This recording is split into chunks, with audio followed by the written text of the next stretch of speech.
मित्रों नमस्कार। सुधीर पांडे पूर्वांचल के YouTube चैनल पर आपका स्वागत है, अभिवादन है, अभिनंदन है। आज बात करूंगा ज्योति मौर्य और आलोक मौर्य। मैं न ज्योति मौर्य की बात कर रहा हूं न आलोक मौर्य की बात कर रहा हूं। मैं बात कर रहा हूं एक पति और पत्नी की। इसलिए कि अगर दुनिया की सृष्टि का सिस्टम चल रहा है तो एक नर है और एक मादा है। यह धरती में अगर आप बीज डाल देते हैं तो वह मादा है और वह जो प्रकृति उसकी सेवा करती है वह नर है। यह दो धुरी है। यह ब्रह्मांड का सृष्टि इसी आधार पर चलता है, चूँकि उसमें सर्वश्रेष्ठ प्रकृति का निर्माण मानव है, जिसको सोचने, समझने, बोलने और जाने का सिस्टम डेवलप किया। और वह पवित्र रिश्ता आज समाज में एक जहर के तरह से घुल रहा है। इसलिए मैं उस पर बात करना चाहता हूं। आज राजनीति से हट के एक सामाजिक मुद्दा है जिस पे बहुत चर्चा चल रहा है, बहुत बहस चल रहा है। यह रिश्ते ऐसे हैं जो 7 जन्मों की बात कही जाती है और यह देखते हुए हम आए हैं। और दुनिया भारत की सभ्यता और भारत की संस्कृति से सीखती है कि वह कौन सी ताकत है, भारत के लोगों के डीएनए में कौन सा वो जीन्स है, कौन सी वो चीज़ है कि पूरे जीवन लूला, लंगड़ा, बहरा, कैसा भी पति हो, कैसी भी पत्नी हो, एक बार मिल जाती है तो उसी के साथ जीवन यापन करने के लिए वह परिवार और वह बच्चे सब जुट जाते हैं और एक पिलर के तरह से, एक सीढ़ी के तरह से, स्तंभ के तरह से वह परिवार बढ़ता रहता है। इसलिए आज इन मुद्दों को लेके जो रील बन रहे हैं, जिस तरह की बातें हो रही हैं, जिस तरह के अफवाहें हो रही हैं, उस पर मैं सोचा कि मुझे भी बात करना चाहिए, इसलिए मैं आया हूँ। देखिए, दोनों के पक्ष को देखेंगे तो कहीं ना कहीं यह मैं किसी का पक्ष नहीं ले रहा हूं। रिश्ते टूटते हैं, हर घरों में ऐसी लड़ाई होती है, पति पत्नी में बहुत सारी बातें होती हैं, दहेज को लेके तमाम विषय आते हैं और जाते हैं, लड़ाइयाँ होती रहती हैं। लेकिन जिस तरह से ट्रेन की 2 पटरी है, उस पटरी पे को वो जो होता है नीचे बांधे रहता है, वह परिवार के रिश्ते बांधे रहते हैं, बच्चे बांधे रहते हैं। एक हमारी मान्यताएं हैं, सामाजिक मान्यताएं, वो बांधे रहती हैं, जिससे हम बड़े सुकून से, चाहे जितने भी कड़वाहट हो, जितनी भी कोई बात हो, हम उस पटरी पे चलते रहते हैं और चलते रहते हैं। और समय का बहुत सारे बातें आती हैं, जाती हैं, लेकिन प्रेम बढ़ता ही जाता है, कटुता कम आती है। लेकिन कहीं न कहीं वर्तमान में धीरे धीरे देखते अब जो आलोक मौर्य कह रहे हैं, हमने पढ़ाया लिखाया सब कुछ किया और हमारे साथ ऐसा हो गया। साहब, आज समाज में इस तरह की बातें हैं, मैं इसको डिनाई नहीं कर रहा हूँ। एक पिता अपने बच्चे को, मैं जब देखता हूँ, एक चीज़ मेरे मन में जब आती है ना, तो कभी कभी बहुत पीड़ा होती है। क्या पीड़ा होती है? जब मैं दिल्ली में रहता हूँ, जब उन अनाथालय में मैं जाता हूँ और जब उन बुजुर्गों को देखता हूँ, और एक तरफ मैं देखता हूँ कि सुबह दादा, पिता, परिवार के सदस्य स्कूटी से, बस से, तमाम चीज़ों से अपने बच्चों को स्कूल पहुँचाते हैं और सारा काम धाम छोड़ के बच्चे को लेके आते हैं। कितनी भी भीड़ हो, कितनी भी समस्या हो, मैं आए दिन यह चीज़ें देखता हूँ। मेरे मन की बात है जो मैं आप लोगों के सामने रख रहा हूँ। कितना मन श्रद्धा है, कितना प्रेम है उस बच्चे के प्रति, उस परिवार के प्रति और जिम्मेदारी के प्रति। ये वही बाप, वही पिता, वही माँ, वही दादा, वही दादी है ना। और जब बच्चा कमाने लगता है, जब बच्चा बड़ा होता है, तो ले जाके उनको अनाथालय में पहुँचा देता है। आखिर क्यों? इसके पीछे का कारण क्या है? गांव में ऐसा देखने को नहीं मिलता है, यह मैक्सिमम शहरों में देखने को मिलता है। कहीं ना कहीं हम पश्चिमी सभ्यता से इतने मुलब्बिस हो गए हैं, इस शिक्षा के माध्यम से हम इतने समझ लिए हैं कि बस मैं ही मैं हूँ। एक तरह से स्वार्थीपन इतना ज़्यादा आ गया है।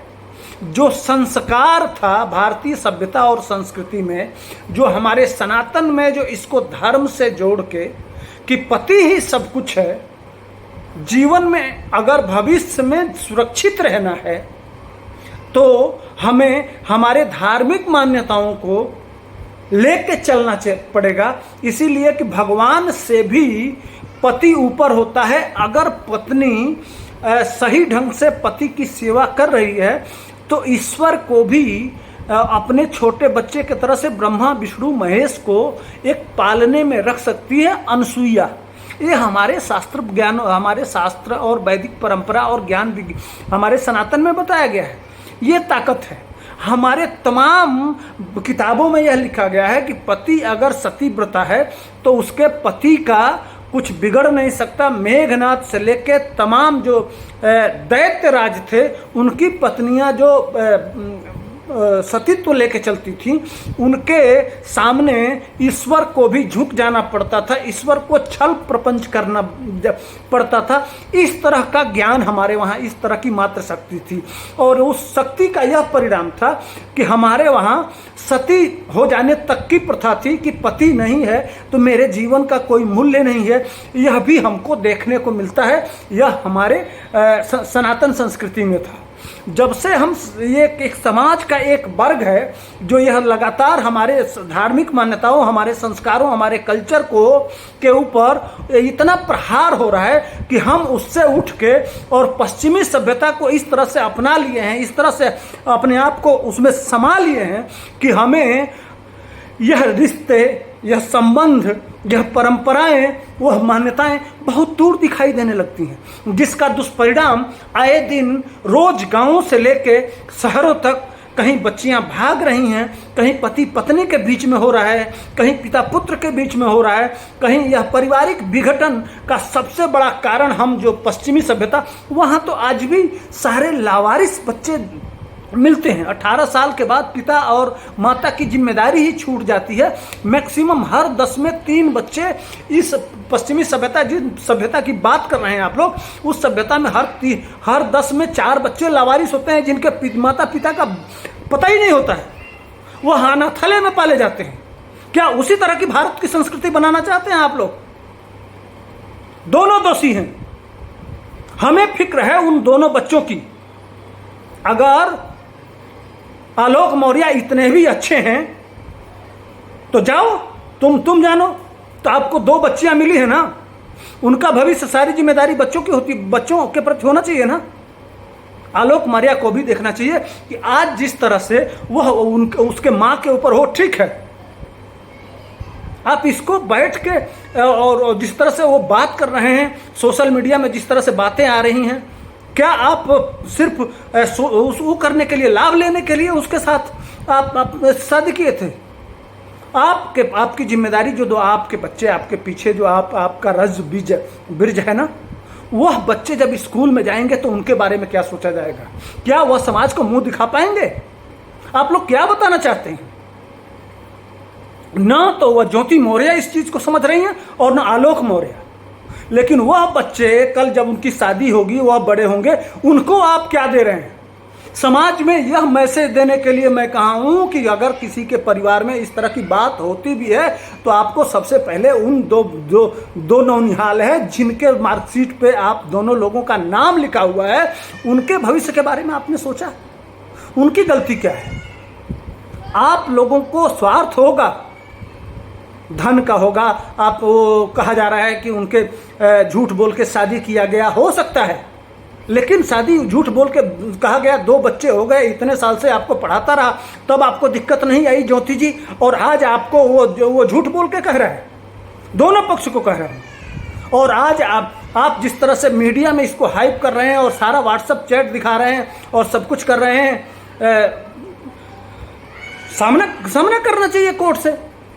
आप भी कर्मचारी हैं, लेकिन जिस तरह के वीडियोज बना के, जिस तरह से सिस्टम बना के और जिस तरह से माखौल उड़ा के, यह पति पत्नी के रिश्ते आज तमाम बक्सर से मामला आया कि जो लोग पति पत्नियों को पढ़ा के और अधिकारी बनाना चाहते हैं वो सारे लोग घर वापस ला रहे हैं। तमाम पतियों को शक होने लगा है अपनी पत्नियों पर, और हम लोग भी बहुत चटकारे लेके मजे लेके तमाम रील बनाए जा रहे हैं सोशल मीडिया में। क्या मिलेगा इससे?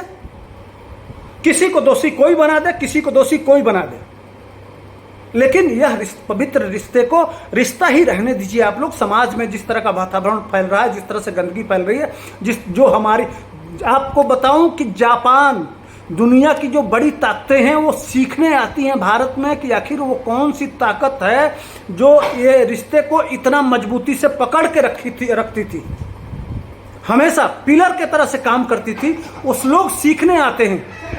दुनिया में यह बुराई नहीं रही है, हमारे समाज और हमारे संस्कृति में इस तरह की बातें नहीं रही हैं। इसलिए हाथ जोड़ के निवेदन है कि इस रिश्ते को हम बदनाम ना करें, बल्कि लोगों को प्रोत्साहित करें कि ये आलोक मौर्य और ज्योति मौर्य में जो कुछ भी चल रहा है वो चलने दीजिए। हम इसमें चटकारे और मसाला लेके अपने लिए आनंद न लें, न अपना, इससे समाज का टूटन होगा और हमारे लिए ठीक नहीं है। बल्कि हमें उस पक्ष को ज़्यादा देखना चाहिए जिससे रिश्ते मजबूत हों, घर परिवार में और मजबूती आए। यह जो हमारा संस्कारिक रिश्ता है इसमें इसको और लोग अच्छी नज़र से देखें। यह मीडिया वाले अपने टीआरपी के लिए मज़े तो लेंगे, बहुत आगे बढ़ाएंगे, खूब मज़े लेंगे, इसलिए कि लोग चटकारा लेके सुन रहे हैं। हमें कहीं ना कहीं लगता है कि लोग ये भोजपुरी फिल्मों में जो गंदगी आई है और उससे और इन सब चीज़ों को खूब लेके मज़े ले रहे हैं। और दोनों लोगों को सस्पेंड भी करना चाहिए, ज्योति मौर्य को भी सस्पेंड कर देना चाहिए और उसका जो वो है, ताकि समाज में डर बने। इन लोगों को सस्पेंड करके और तत्काल कार्रवाई करना चाहिए और निष्पक्ष होकर निष्पक्ष होकर जांच करा के और दोषियों को दंड देना चाहिए। इसके साथ साथ एक ऐसा समाज में वातावरण बनाना चाहिए जिससे यह रिश्ता मजबूत हो। जय हिंद, जय भारत। आज बनाना वीडियो बहुत ज़रूरी था इसलिए मैं बना दिया। Thank you.